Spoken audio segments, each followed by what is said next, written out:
Hi guys, so today I'm going to show you how to use peardeck, which is an add-on that you could download, which goes to your Google Slides and allows you to make the slides interactive for the students.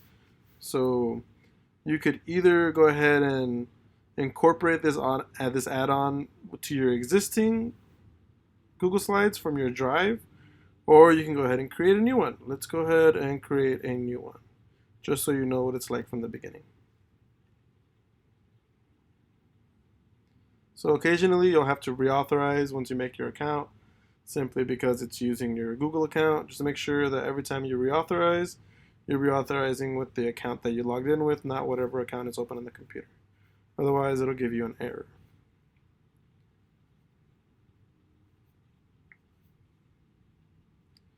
So every time you create a new one, first it'll open your existing Google Drive from whatever account you're signed in with peardeck. Once you make the account, you'll get this first slide that has a lot of information, basically making sure that it walks you through opening the add-on through the Google Slides, how to choose the different slides that you want to make it interactive, and then making sure that you know how to present it instead of just opening it through your Google Slides. So you can actually skip the whole login into peardeck once you've downloaded the add-on. You can go straight to your own slides, and then from here you go to add-ons and you put peardeck for Google Slides, open peardeck add-on. So let's go ahead and do that now. And as you can see, it's thinking, and where you usually have the theme option when you open a new Google Slides, you'll have the option to select interactive slides. So for our purposes, let's go to our template library. If you pay for the premium, you get a lot more templates and more different ways to interact with the students, but the free one's just fine. So it'll give you different ways of organizing and looking for interactive slides. You can go ahead and do beginning of lesson, during lesson, end of lesson. There's also critical thinking, social emotional learning, example questions, titles, or what is that? Littles. Oh, so K through 12. Okay.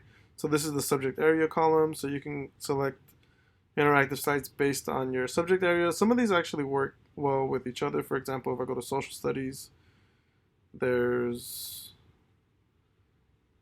cause and effect, which would work perfectly fine for, let's say, English.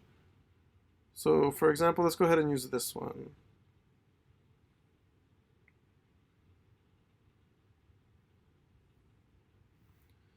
So here, let's say you're presenting your lesson, and if you want to take a quick poll to see if students are kind of following along or understanding what you have to say,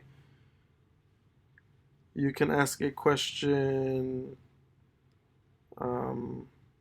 Let's say we're in English, you put, is Joe Hill the author's real name? Oh, actually that doesn't work. So you can put Joe Hill is Stephen King's son. So then the student will have the option of dragging their little dot. This is our version because we are the instructor. We don't get to move the stuff around, but it tells you right here, students drag the little icon. They'll be given a little circle that they can drag to either fact or opinion, or anywhere in between this graph, just to kind of give you an idea of what they're thinking or what they're leaning towards. So they don't have to make an actual decision or commit to something that they don't feel comfortable yet, but they can say, hey, I'm leaning towards this being an opinion rather versus a fact because I'm not sure, right? So as we know, Joe Hill is Stephen King's son. Just change his name. Also, you want to go ahead and make sure that you delete that first one because that's going to come up on your slides if you don't change it later. There are also ones where the students get to draw or type. So for example, here you put cause and effect. Let's say you're teaching cause and effect. You can put as a title, for example, not studying for an exam. And you can have the students put a cause for not studying for the exam, and then what is the effect for them not studying for their exam. So the students can either draw or type. I like to have a combination of the two. There's also a pretty popular one that you could use. Let's see, I believe it's for end of lesson. Yes. So this template here is kind of a catch-all for subject or content areas. It's really well, it works really well with any subject area because the basic premise is, oh, okay, close, let's try that again. Basically you have two different sections that the students could either type or draw on. So here we go, draw or type 2 things you'll learn in today's lesson. It doesn't have to be that general. You can make it very specific. So for example, let's say this was a science class. You can say draw and type out what an atom is. So you could direct them for number 1, for the section 1 on the left, you could have them draw out a specific atom or any atom they want. And then on number 2, you could have them write out the definition for an atom or describe what atom that is. So that, like I said, is kind of a catch-all slide, works with pretty much any content area. And then once you're done, just to give you an example, this is obviously not done, but you go to present lesson. Looks like you've been locked out. Okay, like I said, the only thing here that's a little finicky is you have to reauthorize every now and then. Just make sure it's the same account.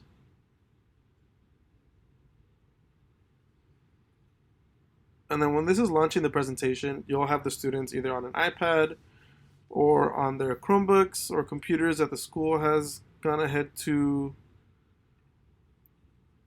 assign to the students. And then they get this code here. They go to joinpd.com and then they enter the code that it generates for you every time you present a lesson. And it'll have waiting for students, and it'll actually give you a real-time count of who's logged in. That way you can take like a visual estimate of how many students are left, walk around to have the students raise their hands if they're not logged in, and you can go ahead and help them out with whatever they're doing. It says no students connected, but we can go ahead and close this window since we have no students. And as you go through your slides, you can go ahead and lock the screen after they've answered fact or opinion or whatever interaction you're having them do. It locks everyone's screen, doesn't let them interact with the thing anymore. And then you go to show responses. Here there are no responses and they are locked, but you'd have a scroll menu of the different responses to each slide, and you can go ahead and go through them with each student or as a class. And then you simply unlock and click off on the show responses, and you go to the next slide. And you get also, if students log out by accident or you have students come in late or they come back and they want to come back into your session, your code is always going to be up here on the top right hand corner, and you can expand it if you have multiple students that were logged out or for whatever reason need to log back in, and then you exit that. So yeah, that is how you use peardeck for add-on, that peardeck, the add-on for Google Slides.